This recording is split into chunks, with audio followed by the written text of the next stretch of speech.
પાણી ક્યારે પીવું જોઈએ? ભોજન પહેલાં પીવું જોઈએ, વચ્ચે પીવું જોઈએ કે પછીથી પીવું જોઈએ? નમસ્કાર મિત્રો, હેલ્થ મંત્ર ગુજરાતીમાં આપનું હાર્દિક સ્વાગત છે. શું તમે પણ વિચારો છો કે પાણી ભોજન પહેલાં પીવું જોઈએ, ભોજન દરમિયાન પીવું જોઈએ કે ભોજન પછી પીવું જોઈએ?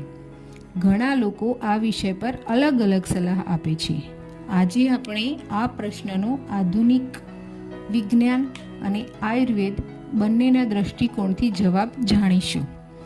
સૌ પ્રથમ સમજીએ કે પાણી આપણા શરીર માટે કેટલું મહત્વનું છે. માનવ શરીરનો મોટો ભાગ પાણીથી બનેલો છે. પાચન, શરીરનું તાપમાન જાળવવું અને પોષક તત્વોનું પરિવહન કરવા માટે પાણી અત્યંત જરૂરી છે. હવે જાણીએ આધુનિક વિજ્ઞાન શું કહે છે.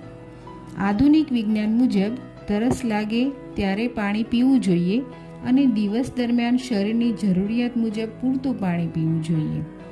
ભોજન દરમિયાન મર્યાદિત માત્રામાં પાણી પીવાથી સામાન્ય રીતે કોઈ નુકસાન થતું નથી. હવે જોઈએ આયુર્વેદનું માર્ગદર્શન.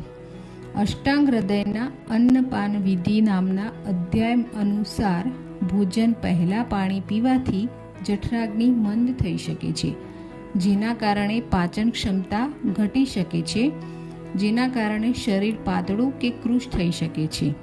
ભોજન દરમિયાન જરૂરિયાત મુજબ પાણી પીવું હિતાવહ માનવામાં આવે છે, કારણ કે તે પાચનમાં સહાયરૂપ બને છે. જ્યારે ભોજન પછી તરત જ પાણી પીવાથી કફ વૃદ્ધિ અને સ્થૌલ્ય તરફ પ્રવૃત્તિ વધે છે. દરેક વ્યક્તિની પ્રકૃતિ, વય, ઋતુ અને આરોગ્યની સ્થિતિ અલગ અલગ હોય છે, તેથી પાણી પીવાની રીતમાં પણ ફેરફાર થઈ શકે છે. છેલ્લે કેટલીક સામાન્ય ભૂલો ટાળો. એકસાથે ખૂબ વધારે પાણી ન પીવું. આખો દિવસ ખૂબ ઓછું પાણી ન પીવું.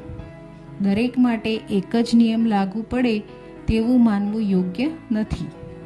જો તમને આવી જ વૈજ્ઞાનિક અને આયુર્વેદ આધારિત આરોગ્ય માહિતી ગમતી હોય તો હેલ્થ મંત્ર ગુજરાતીને સબસ્ક્રાઈબ કરો, વિડીયોને લાઈક કરો અને તમારા મિત્રો સાથે શેર કરવાનું ભૂલશો નહીં. ધન્યવાદ. ફરી મળીશું એક નવા અને ઉપયોગી વિષય સાથે.